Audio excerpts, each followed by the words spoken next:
Assalamualaikum warahmatullahi wabarakatuh. Saya Devani Pujarlina dari kelas 6 SIP 2 akan mempresentasikan hasil ringkasan materi dari pertemuan kedua. Yang pertama, saya akan membahas tentang struktur sistem informasi manajemen. Struktur sistem informasi manajemen yaitu susunan, urutan, atau tahapan dalam mengelola suatu sistem informasi.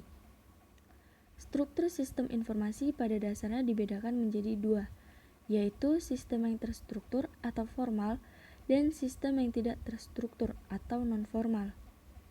Sistem formal adalah sistem yang berjalan menurut norma-norma organisasi yang berlaku pada semua orang, sesuai dengan kedudukannya dalam organisasi. Sistem non-formal adalah sistem yang berlaku di lingkungan organisasi melalui saluran-saluran tidak resmi, tetapi mempunyai pengaruh cukup kuat dalam kehidupan organisasi yang bersangkutan. Di dalam pendekatan struktur SIM meliputi unsur pengoperasian, fungsi pengolahan, dan keluaran untuk para pemakai. Yang pertama, unsur pengoperasian. Untuk memperlihatkan sistem informasi dari sebuah organisasi, maka akan diperlihatkan komponen fisiknya, yaitu berupa hardware yang merupakan peralatan komputer fisik dan alat-alat yang berhubungan.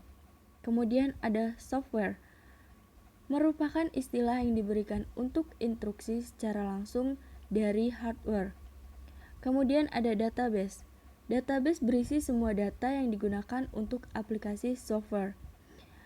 Lalu ada prosedur. Prosedur merupakan komponen fisik dalam bentuk manual atau brosur. Dan yang terakhir ada operasi pegawai. Yang kedua, fungsi pengolahan. Cara lain untuk menguraikan suatu sistem informasi adalah dengan menceritakan apa yang dikerjakan menurut fungsi pengolahannya. Fungsi pengolahan dapat diuraikan sebagai berikut. Yang pertama, fungsi pengolahan transaksi, memelihara file history, menghasilkan laporan dan keluaran lain, dan interaksi dengan pemakai. Kemudian yang ketiga, keluaran untuk para pemakai. Penilaian pemakai mengenai sistem informasi tergantung pada keluaran sebagaimana pemakai melihatnya. Yang kedua, saya akan membahas tentang subsistem sistem informasi manajemen. Yang pertama, ada subsistem berdasarkan aktivitas manajemen, dibagi menjadi tiga, yaitu pengendalian operasional. Pengendalian operasional adalah proses pemantapan agar kegiatan operasional dilaksanakan secara efektif dan efisien. Yang kedua, ada pengendalian manajemen.